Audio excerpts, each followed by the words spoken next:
hot. We are here, Houston, Texas at Strake Jesuit Preparatory College, and we are installing 1.5 inch conduit for the LED sports lighting that we're gonna have cranes out next week.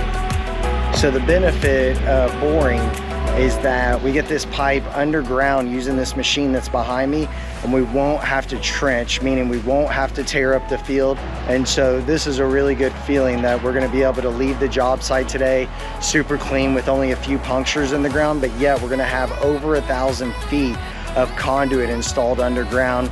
We're gonna have the pull string ready to go. So we'll be able to grab the wire, pull it straight through the pipe, and the pipe's gonna be 100% underground.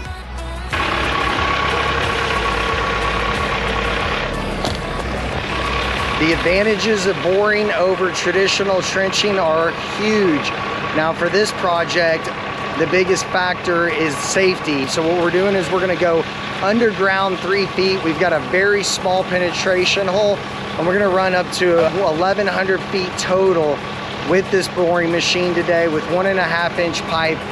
This is just a game changer, especially if you have a concrete parking lot and you want to get underground without having to break a lot of concrete. This is 100% the way to go. They've got two-way communication, so they're using radios to communicate. We've got 2 gentlemen on the north end of the field, and then we have 2 gentlemen on the south end of the field. And the radio communication is just game changer out here. So if you have multiple poles in a parking lot, multiple poles on a field, and you need to make sure you're 100% on the same degree line, we can do that down to 1,000th of an inch.